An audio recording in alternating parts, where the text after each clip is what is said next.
Let me share with you some ideas on how we can introduce a gender perspective into STEM education.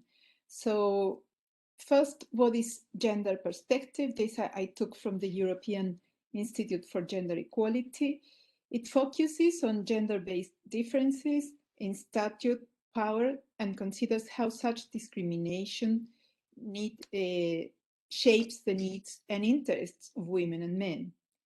Taking a gender perspective is a strategy for making women's and men's concerns and experiences an integral dimension of the design, implementation, monitoring, and evaluation of policies and programs so that women and men benefit equally and equality is not perpetuated. So let me see here. So why do we need to introduce this into STEM education? This is so because STEM disciplines are among those where the gender gap, which is the difference between women and men in terms of their levels of participation, access, rights, remuneration, or benefits, is the disciplines where this gender gap is most pervasive. These are some careers in Argentina. These are data from 2014. In purple, you see numbers of women. In green is men. And this is engineering and technology careers, university careers. And you see that women are 33% of the students. And in exact and natural sciences is larger, is 40%. And then the other disciplines is even larger. And if you look at the overall numbers, there are more women than men at university. And then among graduates is more or less the same with slightly larger fractions of women. So, but now even in careers where you have most women are students, then when you look at faculty or who teaches at those careers, the fraction of women is not that large. This is medicine at the University of Buenos Aires, my university, and you see a huge, this is 80% here, so it's a huge fraction of women students. However, if you look at the who teaches at that school, is much lower. So something that we see then is that there are different aspects that reflect the gender gap. One is vertical segregation, which is what I just mentioned, so that there are certain positions that women do not reach. There is an invisible ceiling that is called the glass ceiling. Then there is a persistence of stereotypes, and there is an invisibility of the contributions of women. And at least in, I would say, everywhere in Latin America, gender violence is it's a very pervasive problem, and there is discrimination. So all these aspects affect recruitment of women into STEM careers, retention, and also career progression. So we need a cultural change that can be promoted through policies of governments and institutions, but it's very important that the community gets involved into the design of those policies so that they feel that they are like owners of those policies. So there are some policies to change institutions that I call top-down initiatives. So how could you impact on education if you change the institution like I don't know, universities or research institutions? Well, if you create a more amicable environment, workplace environment, then, and you improve the situation there, you can attract more women into those fields, because if they feel that they don't belong in a certain place, they don't feel comfortable, they don't choose those careers. Now, there are a bunch of actions that you can take to improve the situation within the institution, like having daycare facilities, places for breastfeeding, also paid parental leave, support for dual careers, fair allocation of tasks, and recognition of different types of tasks, because sometimes it's like there are high-level tasks and lower-level ones, and they are not distributed in a fair way among genders. Then also grants for people who leave their careers for a while and want to go back into research.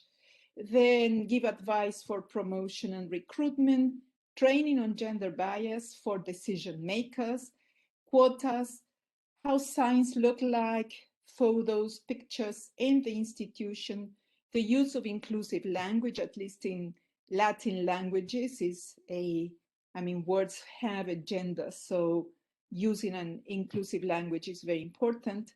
Having role models, mentoring schemes, and also you can have some policies to distribute funding depending on whether who applies for that funding does something for to have a more balanced institution.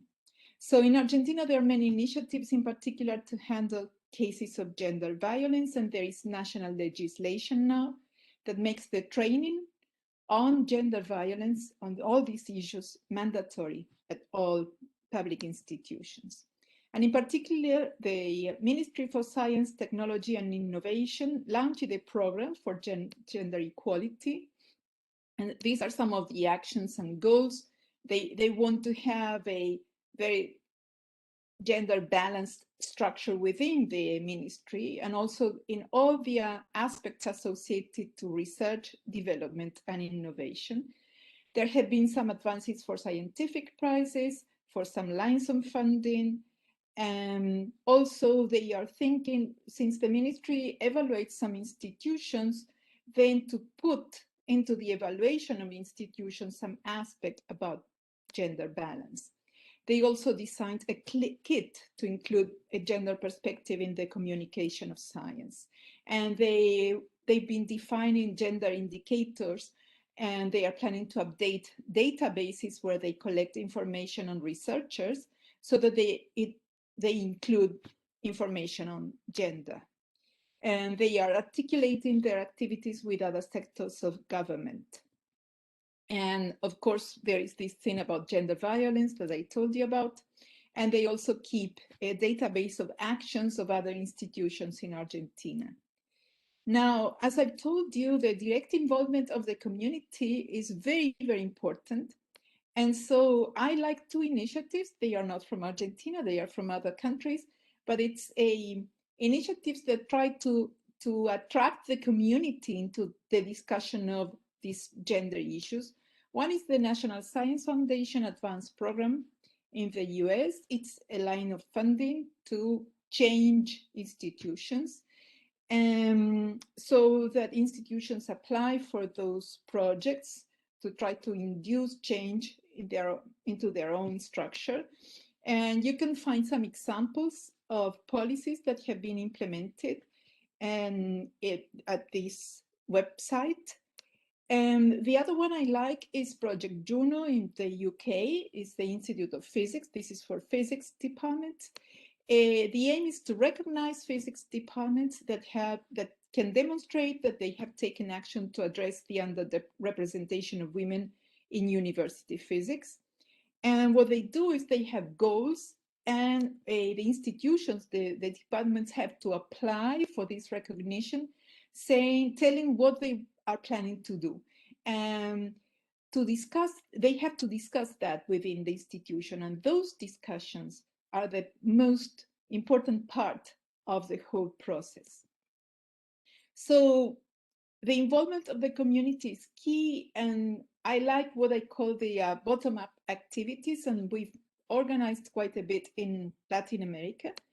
In particular, we have been organizing with some colleagues career development workshops for scientists, engineers, and science students with a gender perspective. We started in Puebla only for women, and then in Buenos Aires, we decided to have it open for all genders, but to include the gender perspective. And we've been going around cities, and the last one was supposed to be in Santiago, and it was virtual. We are going to have it again this year. And the workshops have talks by established scientists, women scientists, that talk about their lives and research, talks by social scientists who study gender and in STEM, There are training sessions on how to write papers, how to write grants, on professional development, how to give talks.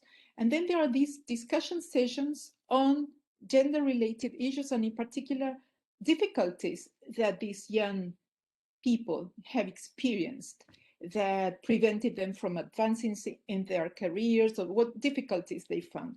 And they are very open sessions of discussion. And then special activities to highlight bias and discrimination. And then poster and networking sessions in particular to make people aware of what the other attendants are doing from the scientific point of view, so that they can eventually share their knowledge. So when we started with Lilia and Alba, with these workshops, we thought we were going to empower young women scientists. And then we realized that we were learning ourselves. So it's a cross intergenerational dialogue, and it's also an interdisciplinary dialogue. And the prevailing atmosphere is very, very special, with a lot of emotional openness. Well, this is part of the program of the one we organized in Buenos Aires. And we try to equip early career scientists with tools to advance in their careers. So at the beginning, we thought we are going to give those tools to women. But I think that everybody needs that. And what we want to do is to create a new generation, or try to help develop a new generation of people where these differences, gender differences of discrimination, get reduced. And well, there are all these soft skills that we were thinking of training the women, are soft skills that everybody needs, in particular PhD students. And this is being recognized now. In particular, this is a paper that was published in PLOS ONE in 2017, giving some rank at how good some skills are taught at PhD programs. And they find that the discipline-specific knowledge is very high, that skill. But then the ability to work on a team, the ability to work with people outside the organization, etc., those are lowest in these ranks. And there is nothing about gender, but we can think that maybe the soft skills, a training sessions or programs could include this gender perspective. So the idea is to have these type of workshops, or included into the PhD program, so that you can train your students in these soft skills, but also to train them with a gender perspective, raising awareness on the gender gap, discrimination, violence, etc. So I think that's an opportunity to include this gender perspective. Right now, I have a project that it's been delayed because of the pandemic. And the idea is to discuss with the people that are in charge of the PhD programs what soft skills we would like to train our PhD students in, and also to discuss how to include this gender perspective. Of course, I like this idea of discussing and making people like owners of the change. And of course, this type of approach could also be applied to institutions where science educators at all levels are trained. And so that they can be trained on how to reduce the unconscious bias that affect the way they relate to students. And so to not to perpetuate the stereotypes, but try to change that. So what is very important, as I mentioned, is to get the community involved, because we need a cultural change. So this cultural change needs that we challenge gender stereotypes and also end gender violence. But very important is that we do it all together. Thank you.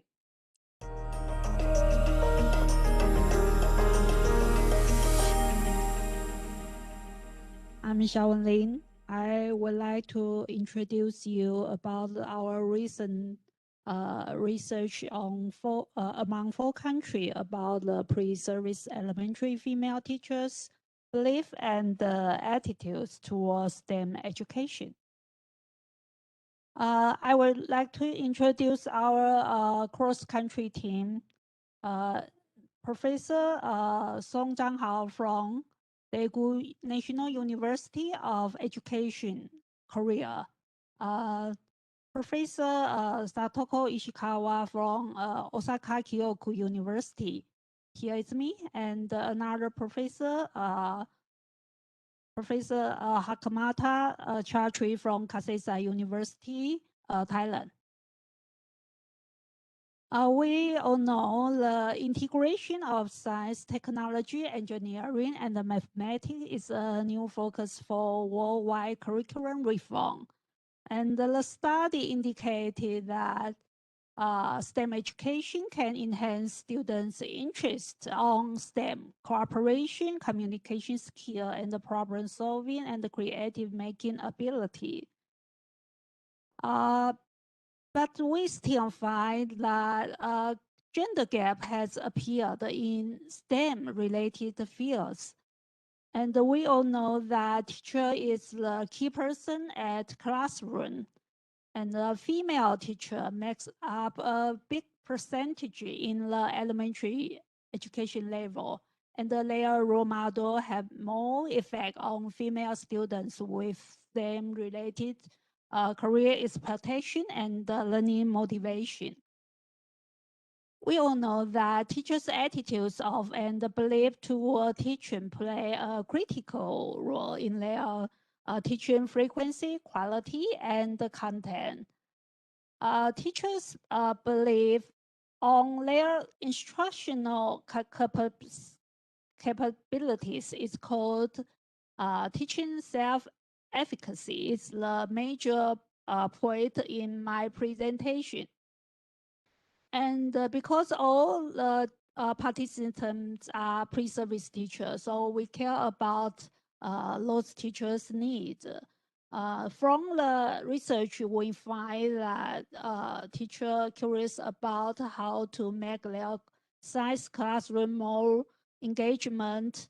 They would like to address more students' misconception, inquiry and scientific reasoning or authentic issue. Problem-based learning is other popular problem or issues around the teacher needs and the teacher preparation. We all know that various cultures coexist with each other in the Asia region, and it is important to identify and understand cultural difference and the homogeneity within Asian countries. So in this study, we invite our partner university around Asia, Japan, Korea, Taipei, Chinese Taipei, and Thailand. We try to find the difference between 4 countries, for example, political system, religion, and climates, but we also have some similarity. For instance, we are influenced by both Buddhist or Confucian. And the purpose of this study is to explore and compare pre-service female elementary teachers' beliefs of and attitudes towards STEM education among 4 countries. The major research method is a survey. The instrument adapted from Friday Institute for Educational Innovation in 2012. We translate the survey into 4 different language, check its readability. And it is a 5-point type survey.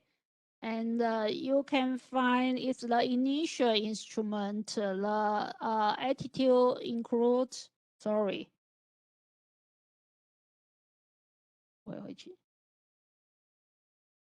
Okay, the attitude about STEM instruction, students learning. The belief is focused on self-efficacy. And we have some other understanding item and need item. we use purpose sampling and convenience sampling in our studies. And we can find some demographic issue data in about all the participants. And we try to invite them to respond their education background, their major, and do they have take any STEM course during their learning period. And you can find here is the number of participants. Most of the participants come from undergraduate level, and their major is education or science. And most of the participants never take the STEM course when they take this instrument. And we can check this slide and find that the female pre-service elementary teacher have a positive response to the attitude towards STEM instruction or students' learning. But we find that their self-efficacy of STEM may be lots of different between different area. Especially you can find in Japan is the student, the pre-service teachers respond with low score. About their understanding or needs, you can also find in this that they all respond positive, respond to all the question. Sorry. 我按错. Someone can help me? Back to, oh, thank you. Because time limitation, maybe I can move quicker to the summary of my results, okay? In this style, you can find the difference and the similarity between four place or four area. In Chinese Taipei's example, you can find the attitude toward instruction or attitude toward student learning. Well, maybe different between different major.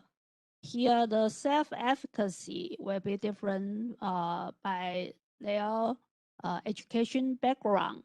Their understanding will different from different group, from education group, major, or their tech science course, STEM course like that. And here is their needs.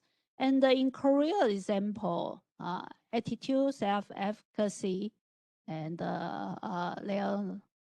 their needs were different on their education background, okay, education background. And because Japan, they did not provide this information, so we cannot provide the result.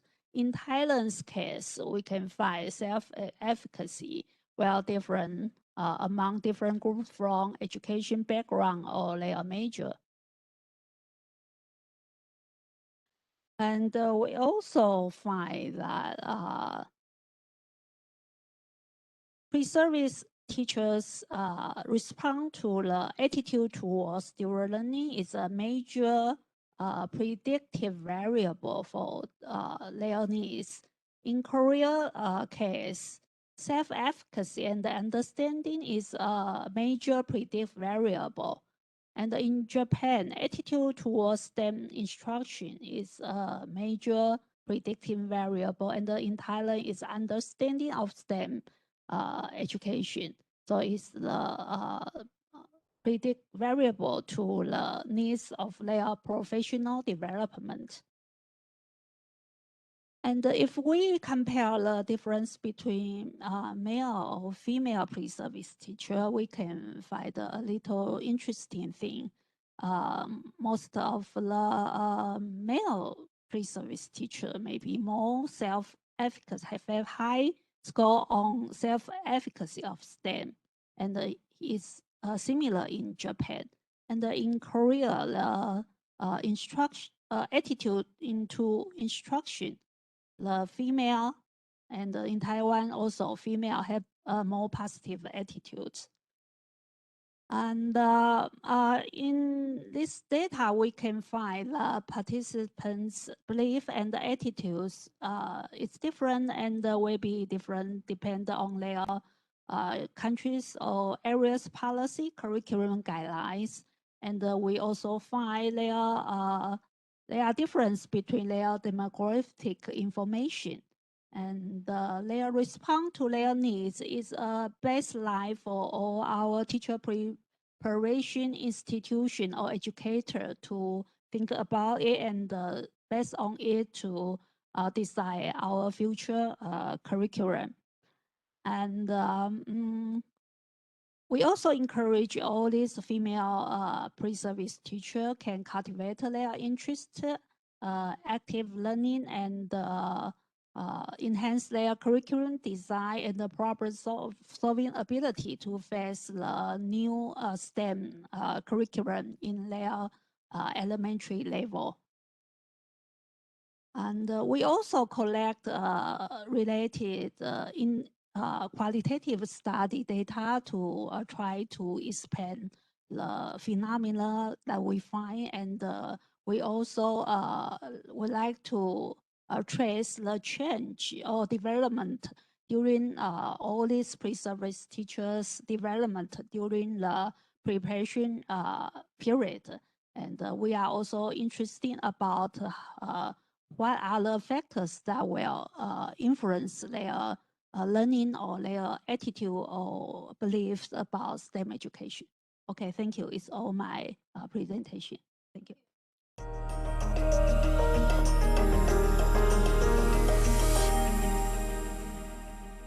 My name is Mariko Ogawa, and I am from Tohoku University. So I'm very grateful for the opportunity to speak to you today at the STEM Plus webinar panel. So I am here on behalf of the Noriko Osumi, our Vice President. So this presentation is titled Gender Gap in STEM Fields in Japanese Academia, Challenges and Opportunities.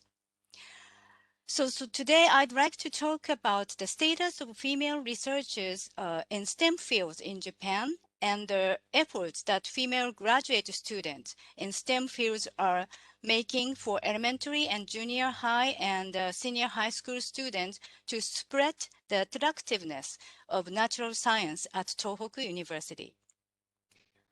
So Tohoku University is located in Sendai, Miyagi, is one of the leading innovative research university in Japan. So we have a large number of members in natural science. 85% student faculty members are in natural science. The number of students is about 18,000. Of about 5,000 are female students. And this year marks the 10th of the Great East Japan earthquake of 2011, and Tohoku University has been leading the world advanced research in disaster science. So as introduced, the history of women in STEM fields in Japan dates back to about 100 years ago. So 3 women in STEM fields were admitted to a former Imperial Tohoku University that had previously been a prerogative of male students. The 3 female students majored in either chemistry or mathematics. So the opening of the universities to women was the major stepping stone for their participation in Japan's higher education. This trend has had an impact on the development of female researchers.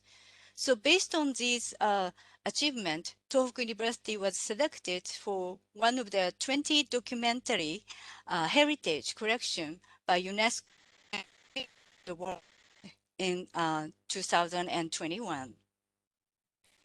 So I'd like to introduce the status of the female researchers in the field of natural science and STEM in Japan. So as shown in the figure 1, so this data is from Japan Inter-Society Liaison Association Committee for Promoting Equal Participation of Men and Women in Science and Engineering. so which consists of more than 100 of academic association of natural science and STEM in Japan. So, and the association made a comparison of the female faculty members ratio in STEM fields in comparison with the US and Japan. So as you can see, compared to the US, in Japan, the percentage of sectoral female faculty members such as agriculture, science, and engineering are very low at the Japanese universities, remains lower than the percentage compared to the United States. So now let's look at the participation of female at Tohoku University. So as shown in figure 2, the percentage of female faculty members, assistant professors and research associate is included at Tohoku University has been rising steadily, reaching 16.9% in 2020. So, and the upward trend can also be seen in the student body. The proportion of female undergraduate, graduate, and doctoral student rose respectively in 2020. So in comparison to the figures in 1991, here it is steadily increasing. So these numbers reflect the effectiveness of the university's open campus activities and events and other outreach efforts to encourage female high school students to go into the science field. So this is as shown in figure 3 between 2010 and 2020. The ratio of female students in doctoral course of the female faculty members improved 0.25 to 0.5. This indicates that a decade ago, only 1 in 4 female remained in academia, but now the ratio has improved to 1 in 2. Nonetheless, the ratio of male doctoral students here and faculty members far exceed this. This is almost more than 1 in almost all fields. So therefore, there remains a wide gap between the survival rates of male and female academics in almost all fields. So Tohoku University is a pioneering university in Japan that trained female master's and doctoral students in STEM field who later serve as role models for elementary, junior high, and high school students. So we named those activities Science Angels programs. So the Science Angels program, one of our unique initiatives, was created in 2006 with the aim of serving as a role model for students who will lead the next generation and convey to others the of science. So in 2006, when the program started, a total of 39 students, master's students and doctoral students were admitted. And since then, about 50 to 70 students have become active in and out of the university each year.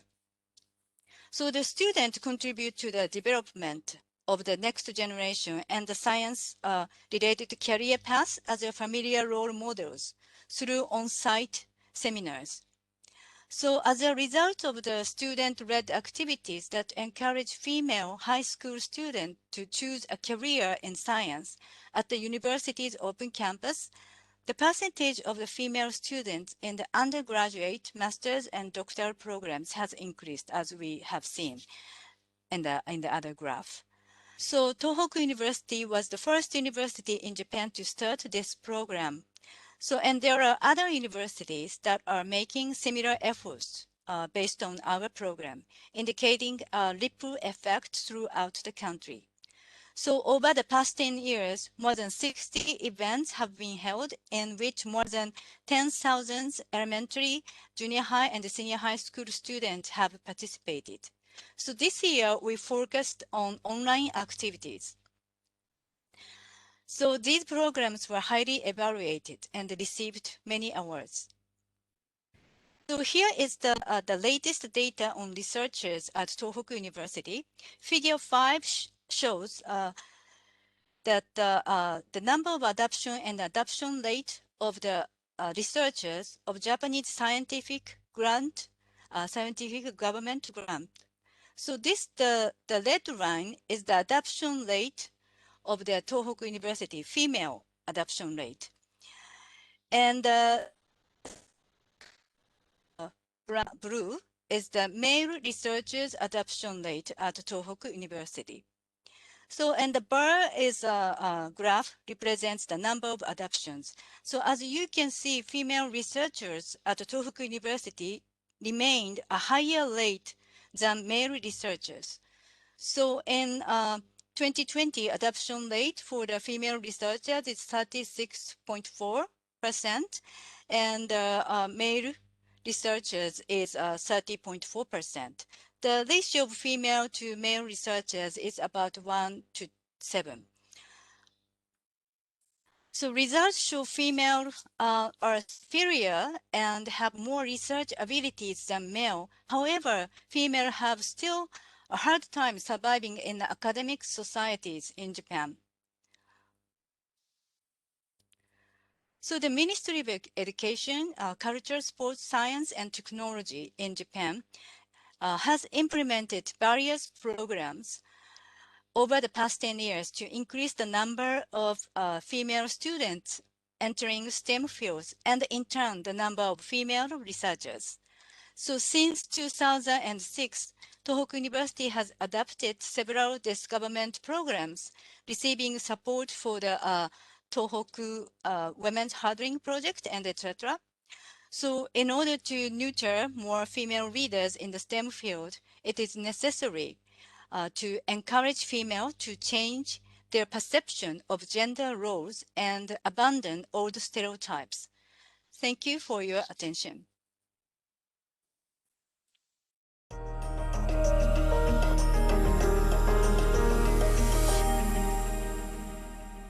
I want to particularly indicate my turn for the past 3 years from 2018 to 2020 as the chair of Asia Pacific Nation Network. This is related to the talk for today's talk, Networking of Asia Pacific STEM Women.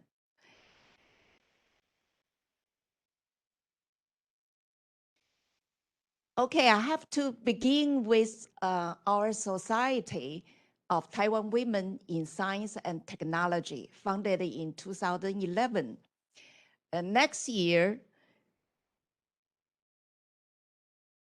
this is the webpage of our society. And next year, in 2012, immediately, we joined the international organization.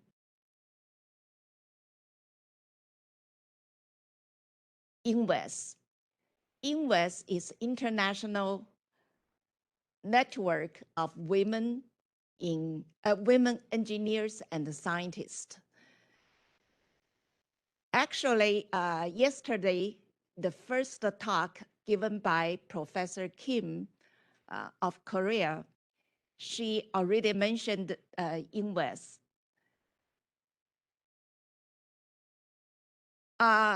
After our participation in INWES, we also try to run for the directors. And I fortunately became the board director from 2014 to 2020 for 2 terms. And also Taiwan take the responsibility for the chair country of APNN.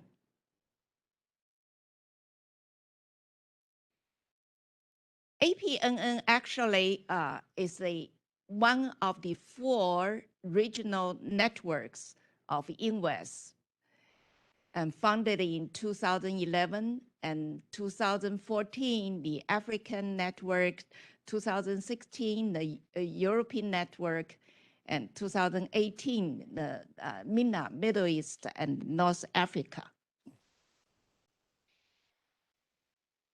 INWES usually, mainly the memberships are from organizational members. That means NGO organizations and plus some individual members. So TWIST, all TWIST members automatically become member of INWES. And we now have 16 organizations plus some individuals from the following countries: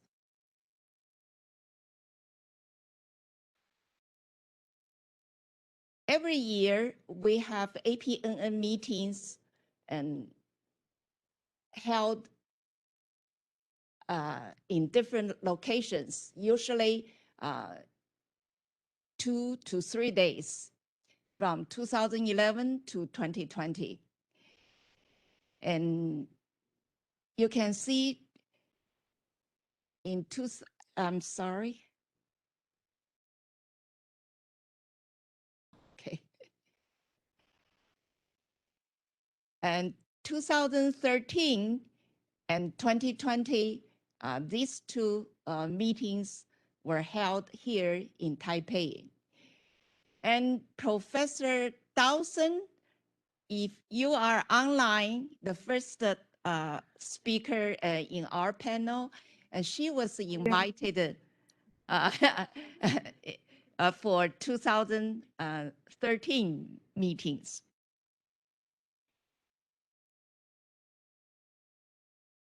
Okay, this is the program held the last year, 2020, in Taipei, in New Taipei City. That's the usually program for APNN meeting. We have 1 day for APNN meeting and country reports. No, I'm sorry. Not so familiar with the, okay. This is the second day. The first day, we have in keynote speakers, 2 keynote lectures, and also country reports from all members, 16 of them. And for second day,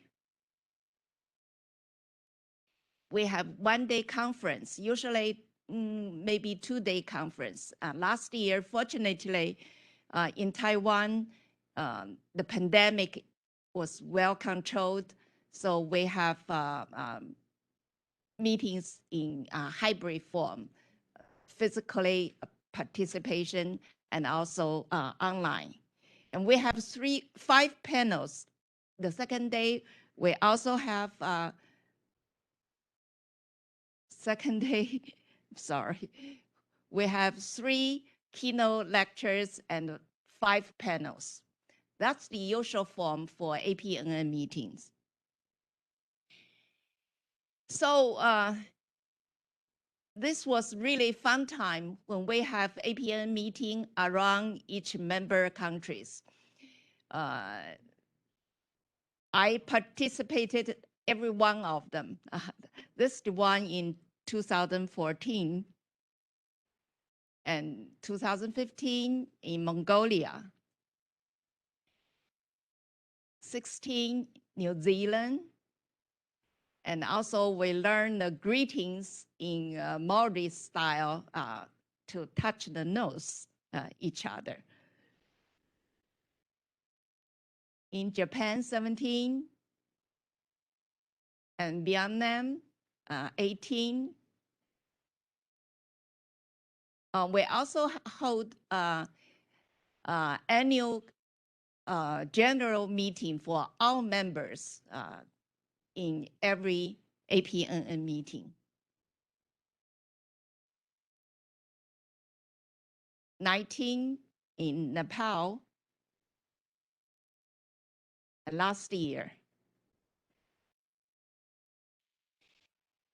In addition to the annual meetings, we also have young women scientist camp and plus smart sister workshops together. And these activities actually are sponsored by Korean, KWSE, Korean Women Scientists and Engineers. Every year, usually in summertime, we invite two young women scientists, usually graduate students from each country, and to have 2 to 3 days workshops. So they meet each other and exchange information, have very fun time together.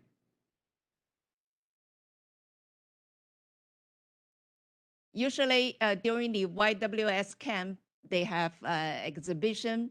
They have to introduce their own countries and also posters and also table discussion. Usually the subjects is scientific subjects from gender perspective.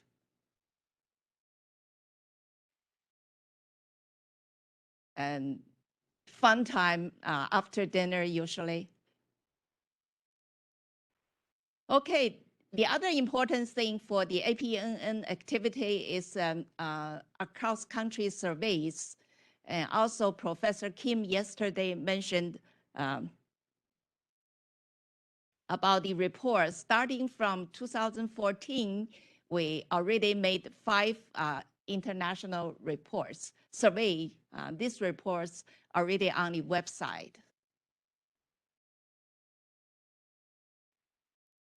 Okay, I think I'll go fast for US since we already mentioned yesterday.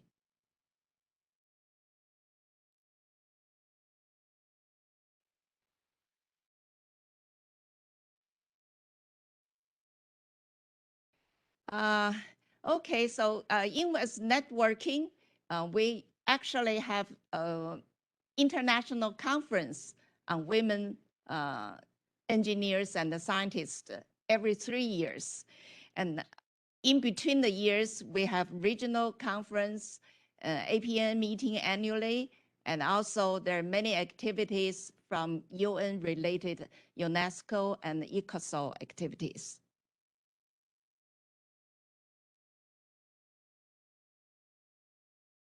Well, since time is limited, I think the last part I want to invite all of you to join INWES, also become automatically become APNN members so we can all network together.